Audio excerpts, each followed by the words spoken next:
Hey guys, it's Di from BeingMommywithStyle, and today for Stay at Home Mom September, I wanted to do a shout out and special video for the YouTube mommies, or the could be soon YouTube mommies. And what I mean by that is I am a host and an admin in YouTube Mommy Meetup, which is a Facebook group, and we also do bi-weekly hangouts. I'll put the links for all that down below. And we try to kind of mentor and help answer questions for maybe channels that are just starting out, or even moms that have watched YouTube for a while and have now started thinking, I might be interested in doing this myself. So I try to answer a lot of questions about starting out and that sort of thing in the group, but I thought as a part of Stay at Home Mom September, I would also answer questions for any other stay-at-home moms that may be just starting out with YouTube or are thinking about it. So today, I wanted to kind of share my tips for moms thinking about starting out on YouTube or just starting a channel. So first of all, let me tell you about, real quickly, my filming process, my editing process, and that sort of thing. So when you see me sitting here in this room, I'm generally filming on a DSLR camera, and it has a little bit higher quality than my vlogging camera, and I do a lot of my reviews for my other channel. A lot of the videos that you see on BeingMommywithStyle, if we're moving around the house and we're out about doing things, are done with these little point and shoot cameras. I have a number of these, and I'm actually getting ready to get another one before we go to Disney World. But these are super useful because they are tiny, they fit in your purse, and they do everything you need them to do. This takes great pictures, but then you can see on the back here, it also has a video little button right here where you can do videos as well. So primarily, most of the videos that you're watching in BeingMommywithStyle are done with a camera like this. I did just recently purchase lighting, which I'm using a lighting kit in this room right now. However, I was on YouTube for 2+ years before I purchased lighting, so it's not absolutely necessary. Other than that, I have my laptop, which I edit with. I'm currently using a MacBook Pro, and I use iMovie it's a program that just came with my computer, basically.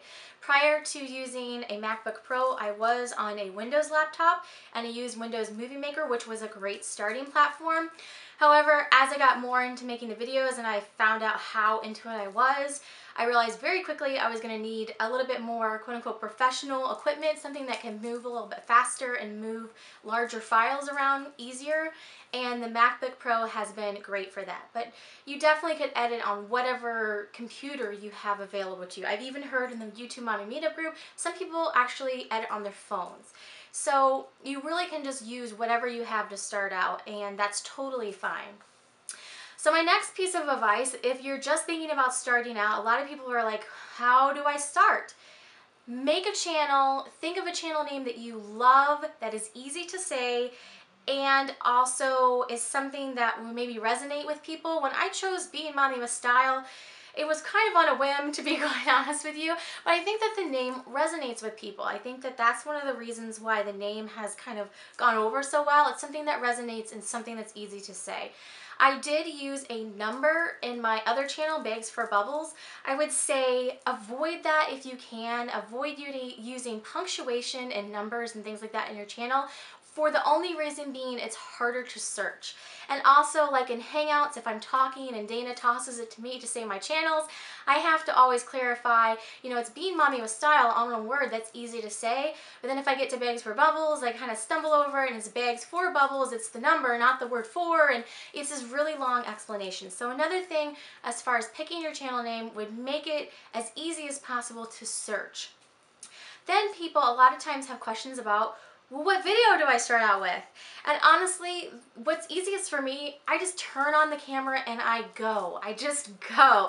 And I think you guys probably can tell that by my videos. I could sit here and just talk away to myself pretty much all day long. If that's not what you're inclined to do, a lot of times like a list will really help, or a tag that already has a set amount of questions for you. I think a great video to start with would be like just an introduction, all about yourself. If you're already a mommy, the children that you have, what you think your channel might be about, if you're TTCing or you're pregnant, you know, all about that and what kind of videos you think you might do. And then from there, some great introductory videos are always tags, because there's a set list for you to go by. What a tag question is, it's basically a video that makes it around an entire community, and it's a set list of questions. Other than that, hauls are always great. People love seeing my groceries, let me tell you. Reviews of items are always great videos to do. And then just different tours. If you're pregnant, you know, your nursery items or things that you're thinking about buying for baby. You could talk about your schedule throughout your day. Day in the lives are popular with a certain segment of people. I know that they're not for everyone, but I really get a lot of enjoyment out of day in the lives. Not just the filming and editing of them. I do enjoy that part, but I love going back and watching what we were doing a year ago. Like, I think that that aspect is really cool. So if you're into that kind of archival thing too, you can use your mommy channel as a great way to archive special moments. I mean, like, I can go back and watch when Isabella got her hair cut for the first time. I'm a little bit sentimental about that today because she just got a cut for the second time today. But anyhow, you can save all the special moments. So my suggestion would be is to sit down and make a list wherever it's easiest for you. I actually have a list that I keep downstairs in my agenda. I have a list next to my bed, and I keep a list in my phone or text it to myself of video ideas as they come to me. And then I try to keep everything in a master list in my Filofax agenda downstairs. And then it just kind of comes together and I can plan out what I'm going to film when and where and all of that and get going on it. So the best way to get started is get started. Just hit record on the camera, make a video, put it out there, and you're ready to go. Another great thing, obviously I've alluded to it a number of times in this video, is YouTube Mommy Meetup. I'm a part of YouTube Mommy Meetup right now. I am a host on the bi-weekly Hangouts, and I help adminning in the group. I think it's great that these groups are starting because honestly, for the first 2 years doing my mommy channel, I was just kind of over here doing whatever. I was just hanging out by myself, and I was still having fun with it. Don't get me wrong. I had a lot of fun with it. But I feel like now, you know, there's this community, and you know, it's just like people are emailing, we can do a collab together and things like that. So it's a great way to network with other moms and get tips from moms that have been doing it for a while and just kind of get your name out there and say, hey, I'm making videos. So that would be definitely something I'd say to look into. And then once you get started, I'd say lastly, the best place to get information is your viewers. Your viewers are going to be very definitely tell you what they want to see. I never would have dreamed of filming my groceries. This was not my idea. Viewers requested it. And it was so popular that I kept doing it. And now it's one of my highest viewed kind of time after time videos that have come up. I never would have like started just randomly filming my groceries. It was something that people requested, and they requested a lot. So I started doing it, and people love watching it. So definitely listen to your viewers as you gain a viewer and subscriber base. You know, you really get a sense from them of what they like to see. And then that is how I really kind of gauge what videos to put on what channel. As my channels have grown, obviously I think you guys can kind of see by this channel, I have more ideas than I have upload days a lot of times, and also more ideas than I have time in a day also sometimes. So I have tried to segment my channels into Being Mommy with Style, which is all the mommy related stuff, Bakes for Bubbles, which is all the fashion and beauty stuff, and Organized with Style, which is all the home decor stuff. That is definitely not necessary though. I mean, you can definitely just have one channel and talk about all the different things that are just related to you that you enjoy doing. And I think that's honestly how a lot of people start out. When I originally started out, I just had Bakes for Bubbles. I never anticipated or could have guessed that I would have these other channels, and then that Being Mommy with Style would be the channel that I get the most personal enjoyment out of. So I guess that's kind of the last thing that I will kind of leave you with. I mean, I really feel like the mommy channel is rewarding, not only because you've got all these videos of your kids you can go back and watch.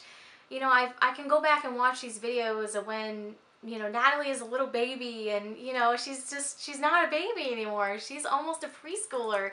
We're getting ready to have her 3rd birthday. I'm gonna cry. But you know, you just capture those moments, and you can go back and see them, and it's so neat to share them with the community, because now I have people that have been viewing my videos for years, and I feel like when I'm talking to them in the comments, and then I see them again on Facebook, and I see them again on Instagram, you know, I really feel like there's that connection there, and you're really building that sense of family and community. And you know, before I get too sappy, I mean, it is really lovely. It's a really lovely thing. So I want again to open up myself to any questions or video requests or comments that you have on this video. I'd be happy to answer any like YouTube business for moms type questions on this video.